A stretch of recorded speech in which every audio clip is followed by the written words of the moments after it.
তৃণমূলৰ প্ৰাৰ্থীজন SB না IB না পুলিচ না আৰ্মি না CID না কি এই অভিযোগটো দিবৰ কাৰণে এই অভিযোগটো এই সমস্যাৰ ওপৰত অৱগত কৰাব পাৰে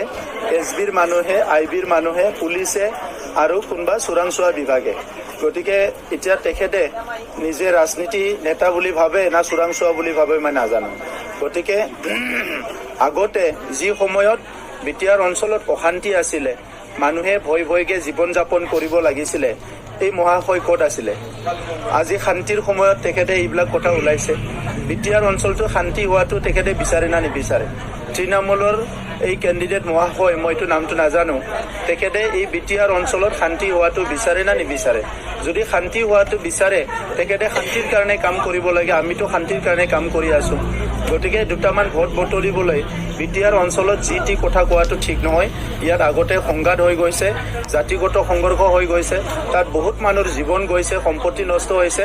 আৰু আজি বহুত কষ্টৰ বিনিময়ত বিটিআৰ অঞ্চলত শান্তি সম্প্ৰীতি সমন্বয় আৰু নিৰাপত্তা আহিছে চাওক এতিয়া আগৰ সময়তো এফচুৱে অস্ত্ৰমুক্ত সমাজ গঢ়াৰ কথা কৈ আছিলে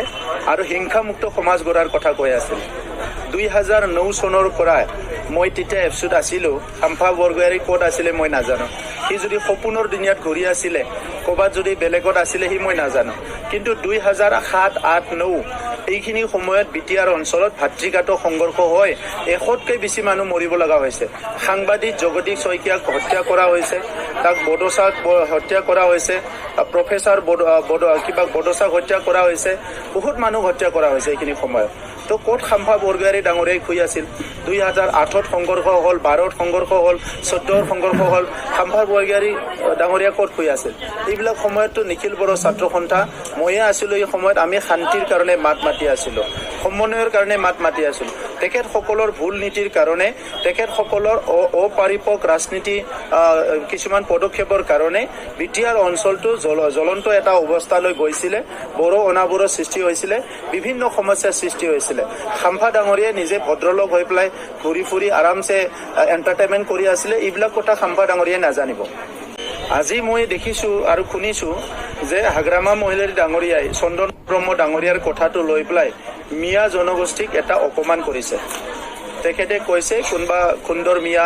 বান্দৰ মিয়া তেনেকা কিবা কিবি কথা কৈছে গতিকে মই তেখেতক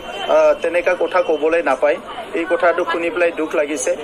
যিবিলাকক কৈছে এইবিলাকৰ দুখ লাগিছে না নাজানে মই নাজানো কিন্তু কোনো এটা জনগোষ্ঠীক বান্দৰৰ লগত ৰিজাব নালাগে তেখেতে এইটো যিটো কথা কৈছে সেইটো ভাল কথা হোৱা নাই চন্দন ব্ৰহ্ম ডাঙৰীয়া হাগ্ৰামা মহিলাৰী ডাঙৰীয়াৰ এককালৰ সতীৰ্থ আছিলে আৰু দীঘলীয়া সময় বিপদে আপদে বিভিন্ন কাম কাজত তেখেতক সহায় কৰি আছিলে যেতিয়া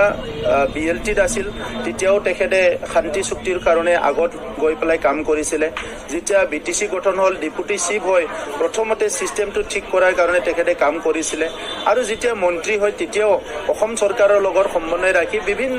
আঁচনিবিলাক অসম চৰকাৰৰ পৰা ইয়াত ৰূপায়ণ হোৱা আঁচনিবিলাক চেংচন হোৱাত তেখেতে বহুত কাম কৰিছিলে আমি যিটো বাহিৰৰ পৰা গম পাওঁ কিন্তু আজি সেই ব্যক্তিক হাগ্ৰামা মহিলাৰী ডাঙৰীয়াই যি দুৰ্ব্যৱহাৰ কৰিলে বা আজি যেনেকা এটা পৰিৱেশ হ'ল এইটো অতিকৈ দুখিত এতিয়া চন্দন ব্ৰহ্ম ডাঙৰীয়া আজি প্ৰেছৰ যোগেদি কৈছে তেখেতে 12 তাৰিখে আহিব UPPLে তেখেতক আদৰি ল'ব আৰু আমি অনাগত দিনত বিটিআৰ অঞ্চলৰ উন্নয়নৰ কাৰণে সমন্বয়ৰ কাৰণে একতাৰ কাৰণে আমি একেলগে কাম কৰি যাম কোকৰাঝাৰত সমৰ্থন জনোৱাৰ কথাটো মই গম পোৱা নাই দৰং ওদালগুৰিতহে এজন MLA সমৰ্থন জনোৱা বুলি শুনিছোঁ মই কিন্তু তেখেতসকল দলৰে কিছুমান ব্যক্তিসকলে আমাক জনাইছে ডাইৰেক্ট ইনডাইৰেক্টলি যে তেখেতসকলে BPFক সমৰ্থন দিয়া নাই বুলি পেলাই তো এইটো UDFৰ কথা যদি ইমানখিনি সংঘাত হ'ল মানুহ ঘৰ বাৰী এৰি পলাব লগা হ'ল অস্থিৰতা এটা সময় বিৰাজ কৰিলে তেখেতসকলৰ মাইনৰিটি মানুহবিলাকো বহুত কষ্ট পালে এটা সময়ত আমাৰ মানুহবিলাকো কষ্ট পালে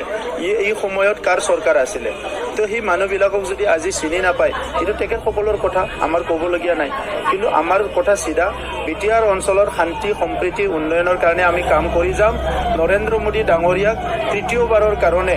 প্ৰধানমন্ত্ৰী হিচাপে পাবলৈ বিটিআৰ অঞ্চলৰ জনগণে সদায় এই নিৰ্বাচনত বিপুল ভোটত আমাৰ দুইজন প্ৰাৰ্থী দৰং ওদালগুৰিত দিলীপ শইকীয়া ডাঙৰীয়া আৰু কোকৰাঝাৰত আমাৰ জয়ন্ত বসুমতাৰী ডাঙৰীয়াক বিপুল ভোট দি পেলাই জয়যুক্ত কৰাব এইটো নিশ্চিত হৈ গৈছে